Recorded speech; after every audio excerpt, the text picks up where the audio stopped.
देखिए, firstly I will tell you कि ये बहुत ही खूबसूरत तरीके से एल्बम शूट की गई है।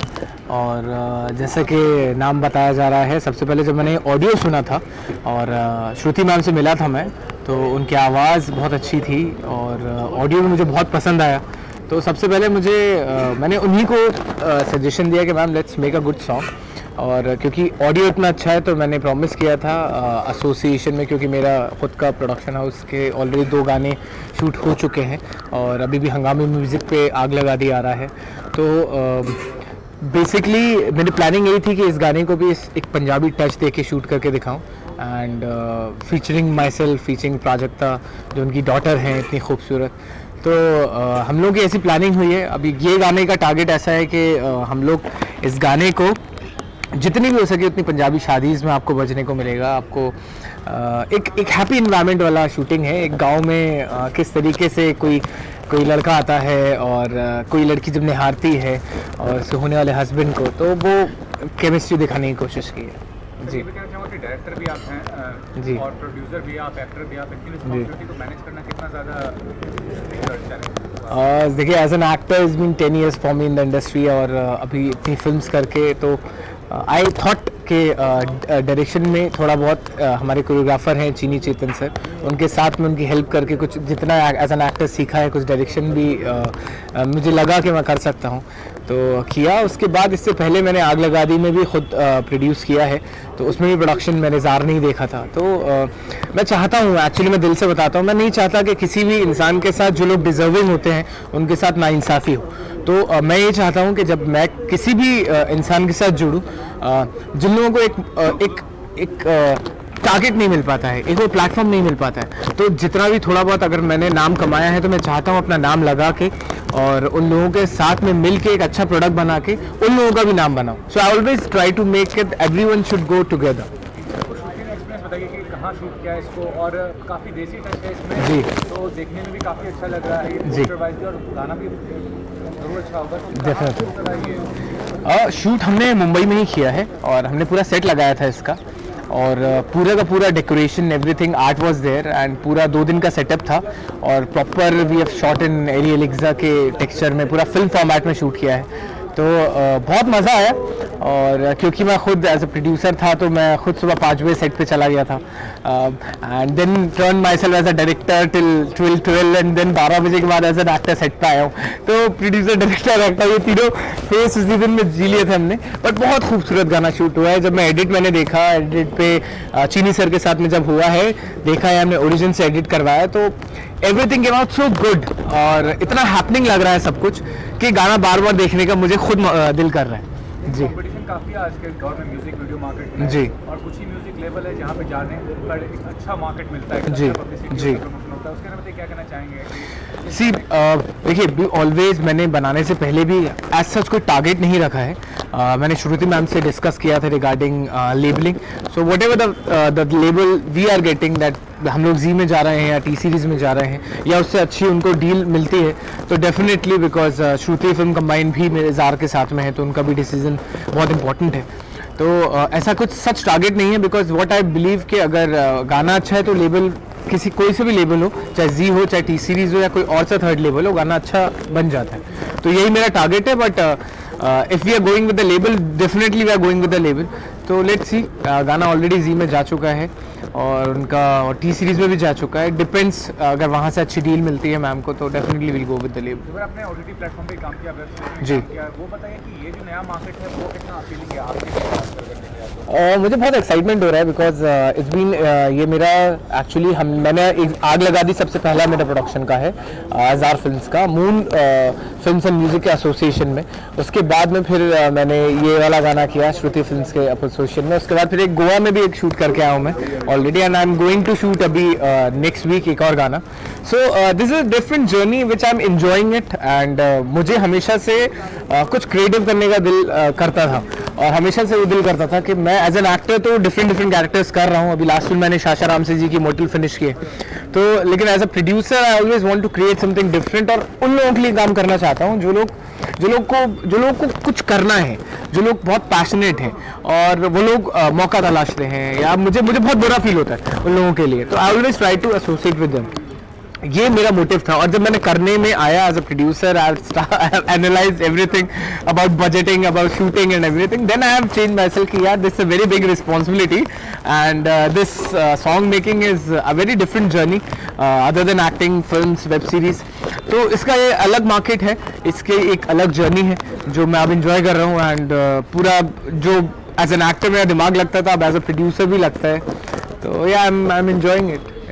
ये भी कहना चाहूँगा 30-35 वर्ष से खान का ही बॉलीवुड है, अगर जी। देखा जाए तो शाहरुख हो, सलमान हो या आमिर हो, जी। इससे इंस्पायर्ड है किसी की एक्टिंग की स्किल से या किसी की पर्सनैलिटी से, क्योंकि आपका भी खान सरनेम में, तो वो बताइए। जी नहीं, मेरा हमेशा से एक कोई भी आउटसाइडर, चाहे अक्षय सर हो, चाहे शाहरुख, वो तो मेरे फेवरेट है शाहरुख सर, तो उनसे हमेशा से मैं इंस्पायर रहा हूँ। और सुशांत मेरे बहुत अच्छे जब दोस्त थे, तब वो भी आउटसाइडर थे, वो भी मेरे मैं बहुत ज़्यादा मानता था उनको। तो जो भी आउटसाइडर होता है, it's not about Khan, it's about whoever comes to Mumbai to become something, और अपने मुकाम, अपने दम पे अपना मुकाम हासिल किया, वो लोग मुझे बहुत पसंद हैं। और मैं नहीं चाहता कि किसी एक पर्टिकुलर के खान को ही मैं सपोर्ट करूं। मैं सबको सपोर्ट करता हूं as human, but yes definitely because I am Khan, तो मैं शाहरुख सर को बहुत ज़्यादा मानता हूं और कोशिश ये करता हूं कि उनका 10% भी कर दूं तो बहुत अच्छा हो। जी सर, ये भी कहना चाहूँगा कि लास्ट में ये कहना चाहूँगा कि नेपोटिज्म की जो बात होती है, जी। आपका कुछ बैकग्राउंड ना चाहूँगी, क्या बैकग्राउंड है आपका, कोई बिजनेस बैकग्राउंड रहा है, कोई ऐसा है जो आपको गाइड मेंटर किया है, खुद के बलबूते पे किया आपने? सर अभी टचवुड अल्लाह के करम से 10 साल हो गए मुझे मुंबई में। मैंने घर ले लिया लास्ट ईयर, और मेरा कोई नहीं था यहाँ पे। एक बैग लेके आया था, मैंने इंजीनियरिंग कर रखी थी and I studied myself as a model, और मैंने मॉडलिंग कर रखी थी पहले। मिस्टर इंडिया रह चुका हूँ 2012 का। Other than that then I did theatre Habib Tanvir sir के अंडर में। उसके बाद में कर करके गलतियाँ कर करके रिजेक्शंस ले लेके ऑडिशंस दे दे के सीखा। और आई स्टिल रिमेंबर एक दिन, अभी तो कोरोना के बाद से ऑडिशंस आप घर पे बना के भेजते हैं, but I have given more than I mean like 365 days होते हैं इन एन ईयर। हार्डली कभी मैंने कुछ 5 या 10 दिन की छुट्टी ली होगी, अगर अदरवाइज 350 डेज मैंने सिर्फ ऑडिशंस दिए और मैं सिर्फ ऑडिशंस पे काम किया। और that's what I still do and I love camera. चाहे अभी इंटरव्यू दे रहा हूँ या चाहे ऑडिशंस दे रहा हूँ या नॉर्मल कैमरा है, तो मैं कैमरे के सामने आना पसंद करता हूँ। तो इट डजेंट मैटर, तो मैं यही कोशिश करता हूँ कि प्रूव करूँ अपने आप को। तो it doesn't matter that nepotism है नहीं है, बट वो तो हर जगह हर सेक्टर में है। हर कोई चाहता है कि उनकी फैमिली आगे बढ़े उसी सेक्टर में। डॉक्टर चाहेंगे उनके बेटे हैं, उनकी डॉटर है, वो भी डॉक्टर बने। मेरी खुद मदर है, she is a professor in Arabic, so she wanted me to do something in studies. तो टू प्लीज़ हर मैंने इंजीनियरिंग की। मेरे बड़े भाई हैं, वो खुद मैकेनिकल इंजीनियर हैं, इंजीनियरिंग मैनेजमेंट की है, because my mom is a professor, right. So वो लेगेसी चलती आती। बट अगर आप उससे हटके करते हो तो इट्स योर चॉइस। सो और आई इनफैक्ट मैं तो ये बोलूँगा कि स्टार किड्स पे बहुत ज़्यादा प्रेशर होता है, क्योंकि उनको कंपैरिजन मिलता है, उनको कंपेयर किया जाता है। तो उनको तो जब वो परफॉर्म कर रहे होते हैं तो ऑलरेडी उनके दिमाग में होता है यार कि कंपैरिजन होगा। At least we are so lucky कि हम लोगों को कंपैरिजन का कोई मौका नहीं मिलता है। और या ये है कि एक बार अगर प्रूफ करने के लिए अगर आप एक अच्छे इंसान हो तो एक बार बार आपको मौका मिलेंगे, और अगर मौका मिलेंगे तो आप उसको प्रूफ करिए as an actor. That's it. Sir इस साल मोस्टली फिंगर क्रॉस 2022 में my 7 films are coming up. Gotakhor, Dam Graveyard, Rajeev Walia sir की धड़के दिल बार बार, पार्थुदा की अगर तुम मिल जाओ, फिर न्याय द जस्टिस जो बहुत दिल के क्लोज है मेरी, वो।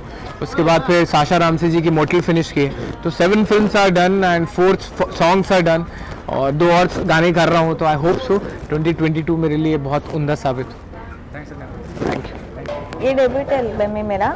इससे पहले भी मैंने किया है, मूवीज़ भी किए हैं, 2 मूवीज़ करके आई शूट, और एक एल्बम सॉन्ग हमारा जो लास्ट ईयर रिलीज़ हुआ था, उसमें भी जुबैर खान थे और हम थे, जिसमें हमने भाई बहन का रोल किया था। और ये सॉन्ग में हम एक गर्लफ्रेंड और बॉयफ्रेंड का रोल कर रहे हैं, जो लड़के को पसंद करते लड़के को, या लड़का लड़की को पसंद करे लेकिन बोल नहीं पाते, तो एक मूवमेंट से या इशारे से एक दूसरे को बताते, वैसी कंसेप्ट रखी हमने इस सॉन्ग के लिए। ये जो एल्बम है आपका मदर का और जुबैर का दोनों प्रोडक्शन का कोलैबोरेशन है, दोनों साथ में कर रहे हैं, उसके बारे में बताइए क्या कहना चाहिए? सबसे पहले सॉन्ग हमारे पास आया था जो मम्मी ने सिंग किया, और सॉन्ग कंप्लीट रेडी था। फिर जुबैर सर आ गए तो हमने उनको सॉन्ग सुनाया। जब पहली बार सॉन्ग सुनते उनको लगा कि ये हिट होने वाला सॉन्ग है और एक बहुत अच्छा सॉन्ग है, एंड प्योर एकदम पंजाबी तड़का टाइप है। तो फिर वो बोले एग्री हो गए। फिर उन दोनों ने मिलके डिसाइड किया कि एक अच्छा खासा सॉन्ग बना देंगे जो बड़े पैनल पे रिलीज़ हो सकते हैं, जैसे टी सीरीज़ हो या जी चैनल। तो उसी के हिसाब को हमने माइंड में रख के उस सॉन्ग को आगे स्टार्ट कर दिया प्रोसेस, और अभी यहाँ तक हम आ गए। तो शूट का कैसा अनुभव था जब आप शूट कर रहे थे, सर का कैसा अनुभव था? शूटिंग का बहुत अच्छा हुआ। हम सुबह 6 बजे 7 बजे समथिंग वहाँ पे गए लोकेशन पे, वहाँ से लेके रात के 11 बजे तक हमने शूट किया और बहुत अच्छा शूट हुआ। मतलब बहुत सारे वैरायटी सीन्स भी है उसमें, छोटे बहुत मोन्टाजेस लिए हैं और बहुत बढ़िया बनाया हमने। आप दोनों के लिए कैसे आना हुआ एक्टिंग फील्ड में? सबसे आपने या आसान था, मुश्किल था, कैसा था ये दौर जब आप? पिछले 4 साल से मैं स्ट्रगल कर रही हूँ इस फील्ड में आने के लिए। मतलब हमारे यहाँ सोसाइटी में डांस प्रोग्राम्स रहते थे और स्क्रिप्ट वगैरह छोटा बहुत रहता था, तो जब मैं करती थी तब मुझे अच्छा लगता था। फिर धीरे धीरे लगने लगा कि मैं क्यों नहीं हीरोइन बन सकती, जैसे मैं बाकी मूवीज़ देखती थी, सॉन्ग्स देखती थी। तो फिर उसी लाइन में मैंने जाने की सोची। फिर इसी में ऑडिशन देना वगैरह सब स्टार्ट हो गया। फिर उसके बाद लकीली मुझे एक बड़ा ब्रेक मिल गया जिसमें पूरा मुझे सेंट्रल कैरेक्टर है, जो लॉकडाउन से पहले हुआ था, एकदम कोरोना आने से भी पहले। अच्छा कैरेक्टर है मेरा, लेकिन वो अभी लॉकडाउन हो गया, फिर बीच बीच में गैप लेके, तो अभी तक हमारा ऑलमोस्ट 60% शूट हो चुका है और एक जो प्रोजेक्ट है उसका पूरा शूट हो चुका है, वो पोस्ट प्रोडक्शन का काम चल रहा है। तो वो अभी जल्दी नेक्स्ट मंथ या अगले 2 महीने तक तो रिलीज़ हो ही जाएगा।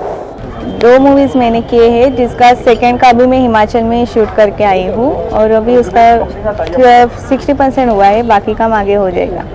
वैसे जानना चाहूँगा कि क्या करना चाहेंगे, कैसे देखते हैं अपने कैरियर को, किस तरह किरदार निभाना चाहती हैं, कैसे एक्टर के साथ काम करना चाहती हैं आगे कौन के साथ? ऐसे कोई डिसाइड नहीं किया है, जो मिले वो अच्छा काम करना है, आगे बढ़ना है। वैसे स्पेसिफिक नहीं कि इन्हीं के साथ करना है या उनके साथ, बस अच्छा काम मिले, अच्छा करियर बने, यही मैं चाहती हूँ। हाँ, मैं सिंगर हूँ और मैं मेरी बेटी एक्ट्रेस है।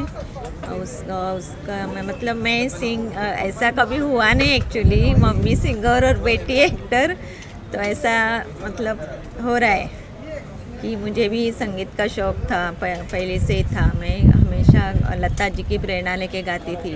लता जी के सॉन्ग मुझे सबसे अच्छे लगते हैं, जो उनके स्केल्स के गाने हैं वो मैं हमेशा गाने की कोशिश करती हूँ।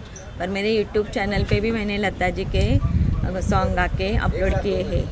और लास्ट ईयर हमारा काश कोई मेरा भाई जो सॉन्ग रिलीज़ हुआ था, उसमें भी जुबैर खान थे मॉडल, मेल मॉडल भाई का उन्होंने किरदार निभाई थी और मेरी बेटी ने बहन की, और तभी से हमारा उनसे टाइप हो गया। और ये अभी ये सॉन्ग के लिए हमने दोनों ने प्रोडक्शन हाउस में टाइप करके ये सॉन्ग बनाया है।